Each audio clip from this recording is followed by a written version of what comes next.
안녕하세요. 북극해의 수심별 특성 이야기입니다. 북극해는 수심에 따라서 온도나 염도 차이가 뚜렷한데요. 이 차이는요, 지구 환경에 미치는 힘도 함께 있는 거기 때문에요. 섬세한 변화에도 관심 가질 수밖에 없습니다. 해빙이 얼 때는 염분이 얼음에 포함되지 않으니까요. 염분을 바닷물에 배출하게 되는데요. 염도가 높은 무거운 물이 아래로 가라앉으니까요. 북극해 해수 표면층은 수심 50m까지는 바닷물 염도가 낮고요. 온도도 낮습니다. 이곳 바닷물은 혼합이 잘 안 되고요. 비교적 안정되어 있습니다. 북극해에는 맨눈으로는 잘 안 보이는 조그만 식물성 플랭크톤이 작은 갑각류에서부터 몸치 큰 고래에 이르기까지 먹이 원천이 되고 있는데요. 최근 북극해의 바다 얼음이 얇아지고 줄어들면서 북극해의 먹이 사슬 원천부터 바뀌고 있다고 합니다.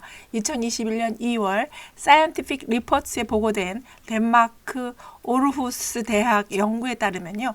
녹고 있는 바다 얼음 아래에서 식물과 동물 융합 방식의 플랭크톤이 번성 중이라고 합니다. 이 플랭크톤은 식물 방식으로 광합성을 하다가요.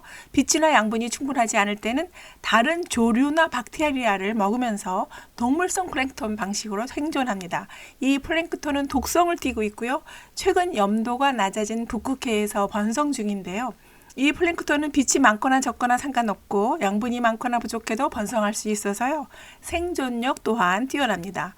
독특한 혼합 방식의 플랭크톤 독성이 얼마만큼 북극해 생태계를 파괴할지 담수가 늘어나고 있는 북극해에 큰 걱정거리가 더 늘어났습니다.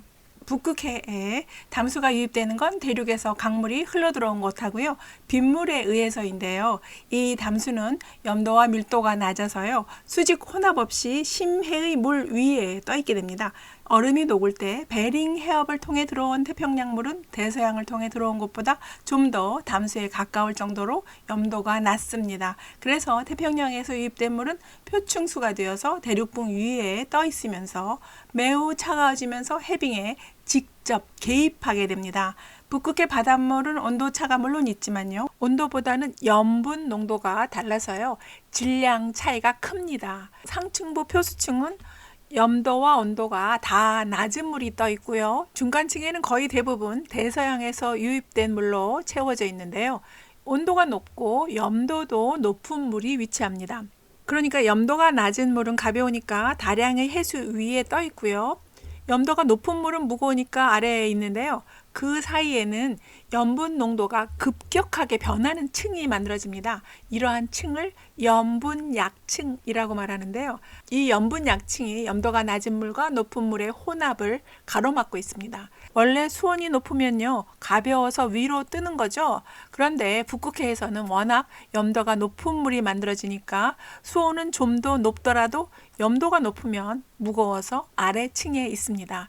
150m에서 900m 사이 중간층 수심의 물은요, 염분약층 바로 아래에 위치하는데요. 이 중간 깊이 물은요, 프렘 해협을 통해서 대서양 해수가 유입되는 게 대부분입니다.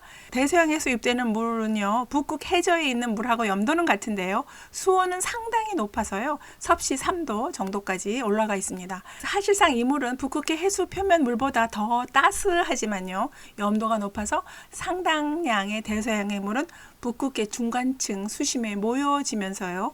해수의 열 저장소가 되고 있는데요. 극지방은 물론이고요. 전 지구 기후를 좌지우지할 수 있는 잠재력이 있습니다. 온도가 다 높죠. 이 높은 층에서 밑으로 더 내려가 보면요. 심해층이 있는데요. 심해층은 중층에 있는 해수와 염도는 비슷한데요. 온도는 낮습니다.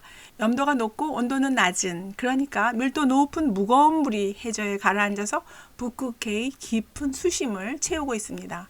수심 900m 이하의 깊은 수심의 물을 보면요. 그러니까 밀도 높은 물이 차지합니다. 여기에는요, 북극의 대륙붕을 흘러서 가라앉은 물이 한 부분을 차지하고 있고요. 다른 하나는 그린랜드 해저 깊은 수심의 물이 유입된 것입니다. 깊은 북극 해저를 흐르는 물인데요. 전 지구 바다에서 가장 밀도가 높은 물입니다. 북극해 해수는 수심에 따라 맡은 역할이 있습니다. 상층부에 있는 염도 낮은 물은 해빙 형성과 유지에 관여하고요. 중층부에서는 완충 역할을 담당하고 있고요.